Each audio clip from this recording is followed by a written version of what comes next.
আমাদের পূর্বতন যে আওয়ামী প্রশাসন, সেই আওয়ামী প্রশাসনের মতোই একটা ভুগিযুগি ব্যাখ্যা ছাড়া আর কিচ্ছু না। আপনারা দেখতে পেয়েছেন আমাদের এখানে যে আমাদের মানে বেসিক ক্যালকুলেশন, যে একটি ভোট দিতে কতক্ষণ সময় লাগতে পারে, তার উপর ভিত্তি করে ভোটার কেন্দ্রগুলিতে কি পরিমাণ ভিড় হয়েছে তার ভিত্তিতে প্রত্যেকটা প্যানেলেরই একটা অ্যাজাম্পশন ছিল যে কি পরিমাণ ভোট পড়েছে।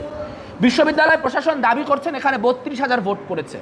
৩২,০০০ ভোট পড়তে হলে পার কেন্দ্রে যতগুলো ভোট পড়তে হয়, আমরা আমাদের একটা ভোট দিতে যতক্ষণ সময় লাগে তার ভিত্তিতে আমাদের যে মেন্টাল ম্যাথ তা বলছে এতগুলা ভোট এই কেন্দ্রগুলিতে পড়া সম্ভব না। এখন আমাদের এই দাবি যদি অসত্য হয়ে থাকে বা এখানে আমাদের যে কনফিউশন তৈরি হয়েছে তা দূর করার সবথেকে সহজ রাস্তা ছিল যে ভোটারদের যে স্বাক্ষরকৃত লিস্ট, সেই স্বাক্ষরকৃত লিস্ট প্রকাশ করা।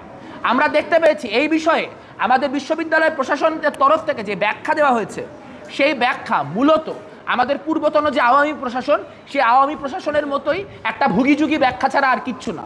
তারা বলছেন যে এটির মধ্য দিয়ে মানুষের স্পর্শকাতর ইনফরমেশন নাকি ফাঁস হয়ে যেতে পারে। যদি স্বাক্ষরকৃত ভোটারের লিস্টটা আমরা পাই, তাহলে এই যে ৩২,০০০-এর সংখ্যা, এই ৩২,০০০-এর সংখ্যার কোনো গরমিল আছে কিনা সেটা সারা জীবনের জন্য নিরূপণ করে ফেলা সম্ভব।